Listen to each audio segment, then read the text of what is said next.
노다지 썰전.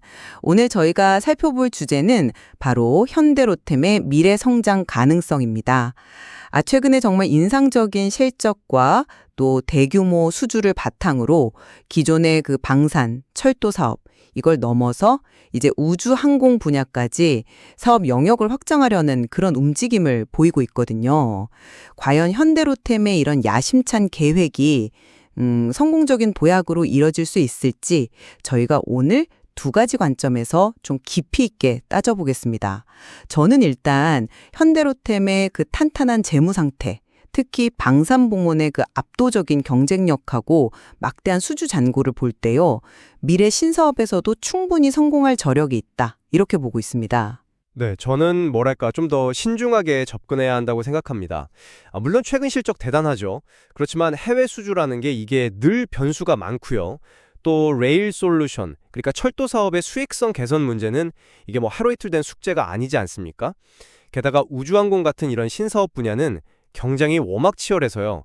현대로템의 성공을 지금 단언하기에는 아직 좀 이르지 않나? 네, 그렇게 봅니다. 그렇죠. 하지만 현대로템의 지금 현재 상황은 그야말로 역대급이라고 할 수 있습니다. 2025년 3분기까지 누적 실적만 봐도요, 매출이 4조 2,134억 원. 이게 작년 같은 기간보다 44%나 늘어난 거고요. 영업이익은 더 놀랍습니다. 7,382억 원으로 150%나 급증했어요. 이건 단순한 성장이 아니라 정말 미래를 위한 강력한 기반을 마련했다, 이런 의미로 봐야겠죠. 특히 이제 폴란드 K2 전차 2차 계약 같은 아주 대형 수주 덕분에 신규 수주액만 해도 14조 7,582억 원에 달하고 수주 잔고는 무려 29조 6천억 원에 육박합니다. 이 정도면 중장기적으로 아주 안정적인 성장을 기대할 만하죠. 특히 디펜스 솔루션, 그러니까 방산 부문은요, 폴란드 수출 효과로 매출이 61%나 뛰었고요. 수주 잔고만 10조 7천억 원이 넘습니다. 루마니아, 페루, 이라크 이런 여러 나라에서도 K2 전차에 관심을 보이고 있어서 추가 수주 가능성도 상당히 열려 있는 상황이고요. 그리고 레일 솔루션 부문도 모로코나 국내 KTX-B 노선, 대만 등등 국내외 사업을 계속 따내면서 신규 수주 5조 2천억 원을 확보했고 18조 원 규모의 수주 잔고는 이 부분에서도 든든한 버팀목이 될 겁니다. 근데 더 주목할 점은 역시 미래 투자 아니겠습니까? 기존 K2 전차 플랫폼을 활용한 계열 전차 개발이라든지 현대차 기술을 접목한 차륜형 장갑차, 또 AI 기반의 다목적 무인 차량 개발, 여기에 이제 미국의 그 인공지능 전문 기업 실드 AI와 협력해서 유무인 복합 체계 구축까지, 이걸 넘어서 우주 항공 분야로 나아가려는 계획은요, 단순한 사업 확장이 아니라 정말 미래 기술 기업으로 변신하겠다, 이런 뚜렷한 의지를 보여주는 거라고 저는 생각합니다. 네. 말씀하신 그 실적이나 수주 규모, 분명히 인상적인 건 맞습니다. 맞고요. 하지만 그 이면을 좀 더 들여다볼 필요가 있다고 생각합니다. 우선 해외 수주권인데요. 이 폴란드 외에 다른 국가들의 관심, 이게 실제 계약으로 이어질지는 사실 미지수입니다. 각국이 요구하는 산업 협력 조건이라든지 현지 생산 조건 같은 것들이 상당히 까다로울 수가 있고요. 또 제안 요청서, 그 RMP를 받고 나서 구체적인 협상에 들어가는 그 과정 자체가 굉장히 길고 험난할 수 있습니다. 당장 폴란드 3차 계약만 해도 목표 시점이 2026년 말이잖아요. 아직 시간이 꽤 남았죠. 그러니까 기대는 하되 너무 앞서가서는 안 된다는 생각입니다. 그리고 레일 솔루션, 이 철도 사업의 18조 원 수주 잔고, 이것도 양적으로는 대단하지만 질적인 측면, 그러니까 수익성은 여전히 좀 문제라는 거죠. 회사 스스로도 해외 사업 수익성은 나아지고 있다, 하지만 국내는 여전히 어렵다, 이렇게 인정하고 있지 않습니까? 이게 이익을 제대로 내지 못하면 아무리 수주가 많아도 속빈 강정일 수 있다는 겁니다. 또 그 에코플랜트 부문 같은 경우는 현대차 미국 조지아 공장 관련 물량이 이제 끝나면서 매출하고 수주가 같이 줄었는데, 이것도 전체 사업 포트폴리오 균형이라는 측면에서는 좀 아쉬운 부분이고요. 마지막으로 이제 신사업 분야인데요. 우주항공, AI 무인 시스템, 이게 다 막대한 투자와 정말 최첨단 기술이 필요한 분야들이고 이미 강력한 글로벌 기업들이 딱 버티고 있는 시장입니다. 과연 지상무기 만들던 기술력이 하늘이나 우주에서도 그대로 통할 거다, 이런 보장이 있을까요?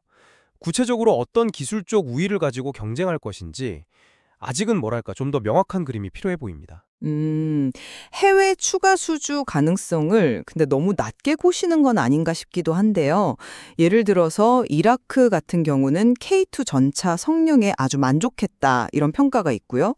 또 루마니아나 페루는 자체 예산을 이미 확보했다 이런 긍정적인 소식도 들려오거든요. 폴란드 계약 경험을 잘 살려서 협상 속도를 높일 수 있다면 저는 충분히 좋은 결과를 기대해 볼 수 있다고 봅니다. 물론 관심 표명과 실제 도장 찍는 건 전혀 다른 문제라는 걸 강조하고 싶습니다. 네, 산업협력이라든지 기술 이전 같은 아주 복잡한 조건들이 협상의 발목을 잡을 수도 있는 거고요. 변수가 워낙 많으니까 계약서에 서명하기 전까지는 정말 신중하게 지켜봐야 합니다. 신사업 확장도 저는 마찬가지라고 생각해요. K2 전차 성공 요인 중 하나가 그 고객 맞춤형 설계하고 빠른 납기였잖아요. 이런 성공 DNA에다가 현대차 그룹의 그 연구 개발 역량이 합쳐진다면 시너지가 아주 클 거라고 봅니다. 현대차 기술 기반의 무인 차량 개발이나 그 AI 파일럿 기술을 가진 실드 AI와의 협력, 이게 그냥 구호가 아니라 실제적인 기술 확보 노력이거든요. 지상 플랫폼에서의 경쟁력을 바른 첨단 분야로 확장하는 것이 불가능한 꿈만은 아니라고 생각합니다. 하지만 그 지상무기 기술하고 우주 항공 기술은 요구되는 역량이나 기술의 결이 완전히 다릅니다. 네, 요구되는 기술 수준, 안전 기준, 또 투자 규모 자체가 이게 비교하기가 어렵죠. 막대한 투자비, 높은 기술 장벽, 그리고 이미 시장을 선점하고 있는 경쟁자들을 생각하면 성공을 쉽게 점치기는 어렵습니다. 그룹 시너지 효과라는 것도 아직은 구체적으로 증명된 바가 좀 부족하지 않나, 저는 그렇게 생각합니다. 레일 솔루션 수익성 문제는 저는 시간이 좀 해결해 줄 수 있다고 보는데요. 18조 원이라는 수주 잔고가 안정적인 운영을 뒷받침하고 있고 또 해외 사업 중심으로 수익성 개선 노력이 계속되고 있으니까 점차 나아질 것으로 기대합니다. 방향성 자체는 긍정적이라고 봐요. 글쎄요, 국내 사업의 소익성 부진이 계속 발목을 잡는다면 전체적인 개선 속도는 더딜 수밖에 없지 않을까요?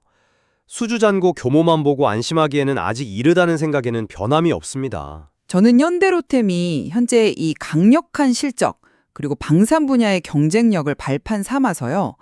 철도 사업의 안정성을 더 확보하고 나아가 우주 항공 같은 미래 첨단 분야로 성공적으로 나아갈 충분한 힘을 갖췄다고 봅니다. 특히 K2 전차 성공 경험과 그룹 차원의 지원은 정말 중요한 동력이 될 거라고 확신합니다. 네, 긍정적인 신호들이 많은 것은 사실입니다. 하지만 말씀드렸듯이 해외 수주의 현실화 여부, 또 철도 사업의 그 더딘 수익성 개선 문제, 그리고 막대한 투자와 경쟁이 기다리는 신사업 분야에서의 성공 가능성, 이런 것들은 현대로템이 반드시 넘어야 할 큰 산이라고 생각합니다. 마냥 장밋빛 미래를 그리기보다는 좀 냉정하게 현실을 직시하면서 지켜볼 필요가 있겠습니다. 네, 현대로템의 미래는 분명 기회와 도전이 함께 놓여 있는 복합적인 상황인 것 같습니다. 오늘 저희가 나눈 여러 이야기들이 시청자 여러분께서 현대로템의 앞날을 좀 다각적으로 살펴보시는 데 도움이 되었기를 바랍니다. 네, 이 흥미로운 기업의 행보에 대해서 앞으로도 더 깊이 있는 분석과 논의가 계속되기를 저도 기대합니다.